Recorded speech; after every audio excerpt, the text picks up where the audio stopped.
Jenny menyipitkan mata. Sebuah apel, hanya sebuah apel. Dia pria besar. Apel saja tidak cukup. Apakah dia tidak sarapan setiap hari? Pelayan itu menganggukkan kepalanya. Ya, Nyonya, dia tidak pernah sarapan ketika dia berangkat. Dia pulang larut malam setelah bekerja dan berangkat sangat pagi. Dia bahkan bekerja pada hari Minggu. Jenny mengatupkan bibirnya. Terima kasih atas informasinya. Setelah itu, dia naik ke atas untuk menyegarkan diri. Ketika Jenny turun setelah 20 menit, dia melihat ada 4 orang berpakaian rapi berdiri di ruang tamu. 2 di antaranya laki-laki dan 2 lagi perempuan. Ketika Jenny memasuki area bandara, dia disambut oleh sekelompok pengawal yang telah menunggu. Salah satu pengawal segera membungkuk dengan hormat dan berkata, "Nyonya Jenny, kami adalah pengawal pribadi yang ditunjuk oleh Tuan Julian. Beliau ingin memberitahumu bahwa ia harus menghadiri urusan mendesak dan akan bertemu denganmu langsung di bandara." Jenny, yang merasa bingung dengan penunjukan pengawal yang berlebihan, memutuskan untuk mengajukan pertanyaan kepada Julian saat mereka bertemu nanti. Dengan anggukan, dia merespons, "Baiklah, ayo kita pergi." Saat Jenny menuju mobil, pengawalnya mengikuti di belakang. Ini adalah pengalaman yang tidak biasa baginya. Keluarga Perwinda selalu menjalani hidup dengan damai dan tidak pernah terlibat dalam dunia bawah, sehingga pengawal adalah hal yang asing bagi mereka. Saat mobil meninggalkan rumah, Jenny menyadari peningkatan signifikan dalam keamanan mansion. Jumlah penjaga tampak lebih banyak dari biasanya, menambah rasa curiga di benaknya. Jenny mulai menyadari bahwa sebagai keluarga paling berpengaruh di Surabaya, keluarga Baskara mungkin memiliki musuh yang tidak terlihat. Dia bertekad untuk mencari penjelasan dari Julian. Sesampainya di bandara, Jenny melihat Julian sudah menunggunya. Ketika dia keluar dari mobil diikuti oleh pengawalnya, Julian turun dari mobilnya, merapikan jasnya, dan berjalan ke arah Jenny. Melihat Julian mendekat, Jenny berbalik kepada para pengawal dan berkata, "Kalian bisa tetap di sini. Tidak perlu mengikuti kami." Para pengawal terlihat ragu, tetapi Jenny melanjutkan, "Aku bersama suamiku, aku pasti aman." Mendengar pernyataan istrinya, Julian merasa lebih tenang dan memberi isyarat kepada pengawalnya untuk mematuhi instruksi Jenny. Dia meraih lengan Jenny dan berkata, "Ayo masuk. Penerbangan adikmu tertunda 1 jam." Jenny mengangguk dan mengikuti Julian ke ruang tunggu VIP bandara. Di dalam, mereka duduk dengan nyaman sambil menunggu kedatangan penerbangan adiknya. Seorang staf menyambut mereka dan bertanya, "Tuan Nyonya, apakah ada yang bisa kami bantu?"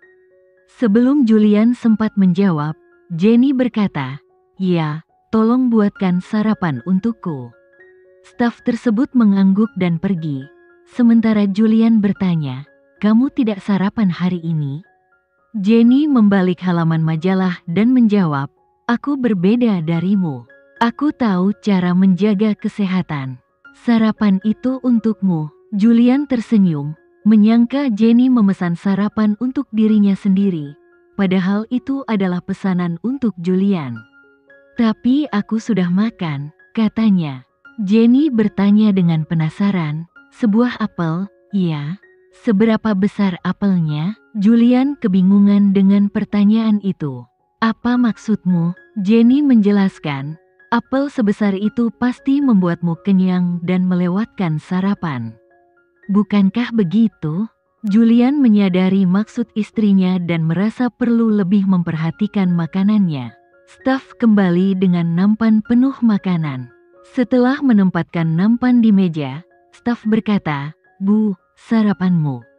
Jenny meletakkan majalahnya dan menyuruh staf pergi. Julian melihat banyaknya makanan dan berkata, "Ini terlalu banyak. Ambil kembali beberapa." Namun, Jenny menginterupsi, "Tidak perlu.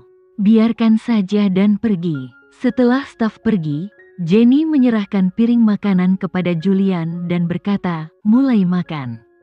Kamu harus menghabiskan semua ini."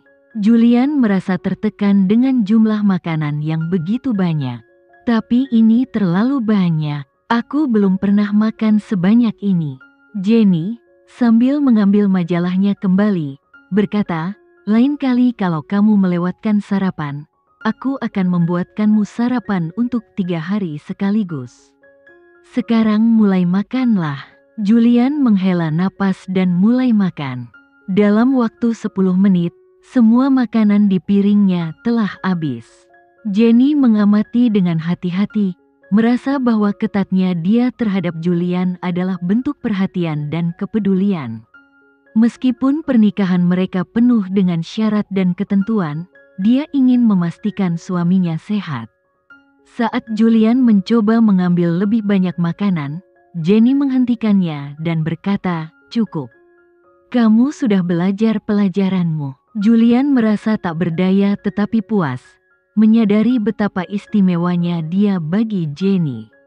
Beberapa saat kemudian, ketukan di pintu mengalihkan perhatian mereka.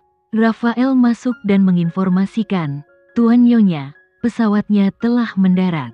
Dengan penuh semangat, Jenny dan Julian berdiri. Tanpa menunggu Julian, Jenny langsung berlari keluar kamar untuk menemukan adiknya. Julian menghela napas dan mengikutinya dengan diam-diam. Jenny melirik ke kiri dan ke kanan, mencari adiknya. Tiba-tiba, matanya tertuju pada sosok yang sangat dikenalnya. Meskipun sudah 3 tahun berlalu, Jenny langsung mengenali Yuda, adik laki-lakinya yang kini berusia 20 tahun. Yuda yang belajar di luar negeri sejak usia 15 tahun, akhirnya pulang setelah mengetahui masalah yang melibatkan Dania dan Raka. Melihat Yuda, Jenny berteriak, "Yuda!" Yuda menoleh dan wajahnya cerah saat melihat Jenny. Dia menjatuhkan barang-barangnya dan berlari menghampiri kakaknya, Jenny. Mereka saling memeluk erat, dan air mata kebahagiaan mulai mengalir di mata Jenny. Melepaskan pelukan, Yuda berkata, "Kenapa kamu menangis?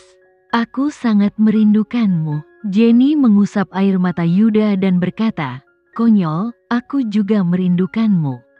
Dan lihatlah, kamu semakin tampan." Di tengah-tengah momen penuh kasih sayang ini, Rafael berdiri di sisi dengan ekspresi muram. Dia merasa sedih melihat betapa bahagianya Jenny dan Yuda, dan menghibur bosnya dengan berkata, "Ah, bos.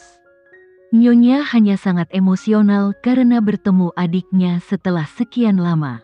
Jangan khawatir." Julian mengerutkan kening, dan Rafael segera merasakan ketegangan di udara.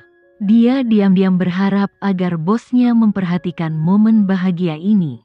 Beberapa menit kemudian, Yuda berkata, "Kak, kita berencana untuk tinggal di sini sepanjang hari. Ayo, kita pulang dan bicarakan banyak hal."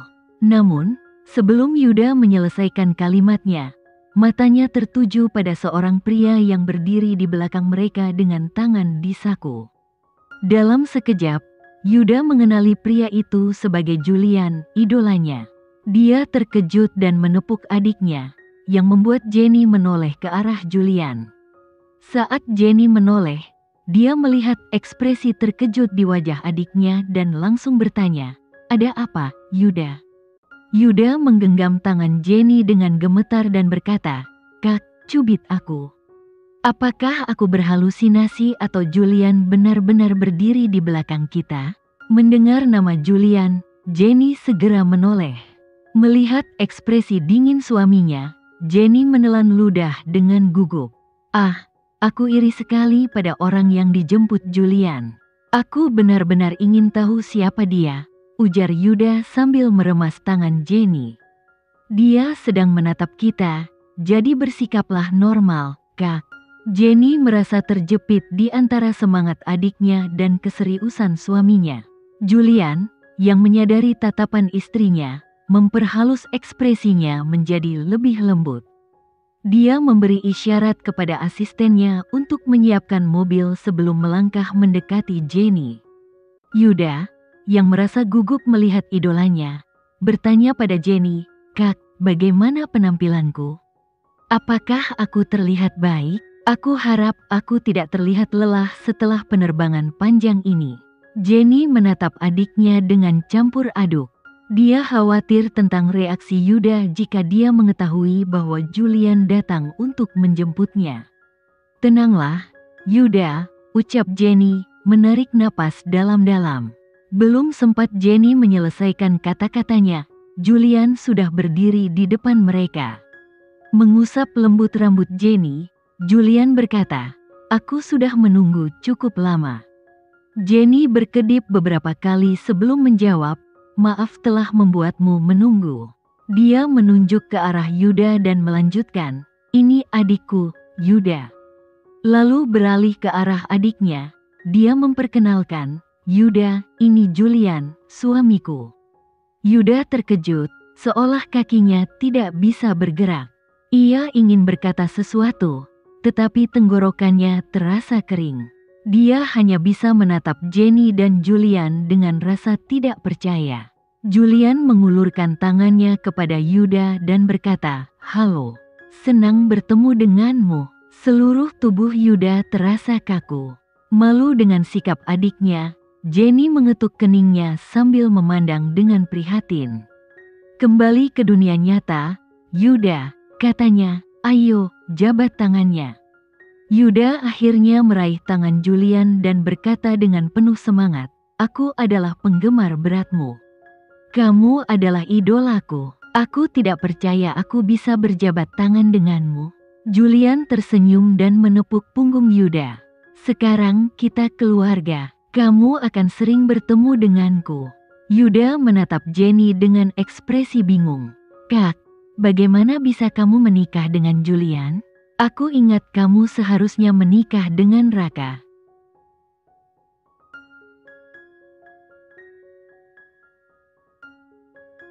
Sekian dulu ya video kali ini. Kita lanjutkan lagi videonya di lain waktu.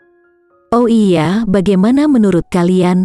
Semoga bisa sedikit menghibur kalian semua. Untuk teman-teman yang baru nonton, jangan lupa subscribe ya, hehehe. Dan kalau teman-teman ada yang ingin gabung langganan, bisa langsung gabung saja untuk dapat fitur yang menarik dan sedikit membantu Mimin. Terima kasih banyak sudah menonton, sampai jumpa lagi, bye.